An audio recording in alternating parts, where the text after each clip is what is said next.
Rafale की 1389 kilometre की speed होने के बावजूद उन्हें भारत में आने में करीब 2 दिन क्यों लगे? फाइटर जेट्स सुपरसोनिक स्पीड से उड़ान भरते हैं, लेकिन उनमें फ्यूल कम होता है और वे ज्यादा दूरी तय नहीं कर पाते। सभी 5 विमानों की आसमान में हुई रिफ्यूलिंग।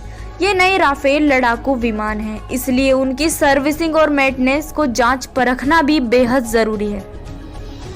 फ्रांस के बंदरगाह शहर बोर्डेयास में मैरिग्नैक वायुसेना अड्डे से सोमवार को रवाना हुए 5 राफेल विमानों का पहला जत्था आज अंबाला वायुसेना अड्डे पर पहुंचेगा।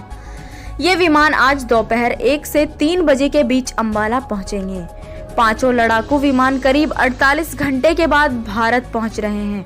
ऐसे में सबके जहन में एक सवाल है कि राफेल की 1389 प्रति घंटा की स्पीड होने के बावजूद उन्हें भारत में आने में करीब 2 दिन क्यों लगे? जानिए इस सवाल का जवाब। अंबाला आने में क्यों लगा इतना वक्त? आज अंबाला पहुंचेंगे 5 राफेल लड़ाकू विमान। सुशांत केस में रिया चक्रवर्ती की तलाश जारी। सुबह की बड़ी खबर, चीन सीमा पर तैनात होगा राफेल। इन 3 घातक मिसाइलों से उड़ेगी दुश्मन की नींद। यूएई के अल-दफा एयरबेस के पर गिरी 2 मिसाइलें। राफेल विमानों को भी किया गया अलर्ट। पंजाब में आज बंद रहेंगे पेट्रोल पंप।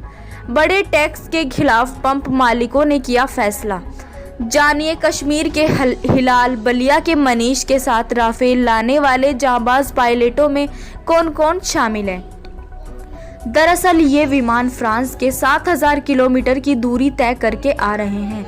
राफेल लड़ाकू विमानों को फ्रांस के मैरिग्नैक से अंबाला आने में ज़्यादा वक्त इसलिए लगा है क्योंकि फाइटर जेट्स हालांकि सुपरसोनिक स्पीड से उड़ान भरते हैं, लेकिन उनमें फ्यूल कम होता है और वे ज़्यादा दूरी तय नहीं कर पाते। राफेल का फ्लाइट रेडियस करीब 1000 किलोमीटर का है, यानी कुल 2000 किलोमीटर एक बार में उड़ पाएंगे। इसलिए उनके साथ फ्रांसीसी फ्यूल टैंकर भी साथ में आए हैं ताकि आसमान में ही रिफ्यूलिंग की जा सके। यही वजह है कि यूएई के अल-दफा बेस पर राफेल विमानों ने हाल्ट किया था। जेट को पूरी तरह उड़ान भरने के लिए तैयार करने में 3-4 घंटे लगते हैं। ये नए राफेल लड़ाकू विमान हैं, इसलिए उनकी सर्विसिंग और मेंटेनेंस को जांच परखना भी बेहद ज़रूरी है। मैरिग्नैक से अल-दफा 7 घंटा की उड़ान एक फाइटर पायलट के लिए बेहद लंबी उड़ान होती है। लड़ाकू विमान के कॉकपिट में पैर तक सीधे नहीं होते हैं, इसलिए पायलट्स किसी भी लंबी उड़ान से पहले और बाद में पूरा रेस्ट दिया जाता है। माना जाता है कि एक जेट को पूरी तरह उड़ान भरने के लिए तैयार करने में करीब 3-4 घंटे लगते हैं। ब्यूरो रिपोर्ट, जी न्यूज़ इंडिया।